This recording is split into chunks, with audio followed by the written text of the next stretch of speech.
Merci Monsieur le Président. Nous vivons la plus grande période d'extinction des espèces vivantes depuis qu'un astéroïde a frappé la Terre il y a 66 millions d'années, provoquant la disparition de la plupart des dinosaures.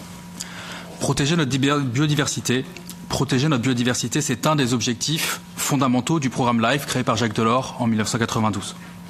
Aujourd'hui, 80% de la biodiversité européenne se situe dans les territoires d'outre-mer, dans nos régions ultra-périphériques, la Guyane, la Réunion, les Açores, les Canaries et d'autres zones. Pourtant, les Outre-mer sont absentes de votre rapport. Comme vous, je suis attaché à l'efficience de l'utilisation de l'argent public européen et j'ai donc deux questions et un commentaire. Les deux questions qui vont à la Commission et à la Cour européenne des comptes.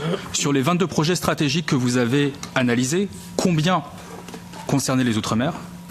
Deuxième question, est-ce que vous pensez qu'il est encore possible d'enrichir votre rapport en considérant peut-être une 5e recommandation visant à dire que si 80% de la biodiversité est dans les Outre-mer, la logique d'efficience d'utilisation de l'argent public nous inciterait à investir plus dans les territoires où la biodiversité est et où il faudrait donc la protéger.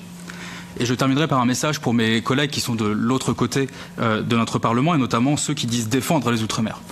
Nous savons mécaniquement que défendre le programme LIFE, c'est permettre que plus d'argent aille protéger la biodiversité et donc que cet argent crée de l'emploi et de la protection de la qualité de vie dans nos Outre-mer. Et donc du coup, j'espère que lorsqu'il s'agira de voter pour sauver le programme LIFE, vous pourrez faire preuve de cohérence parce que sauver le programme LIFE, c'est aussi une manière de protéger les Européennes et les Européens qui vivent dans les territoires d'outre-mer.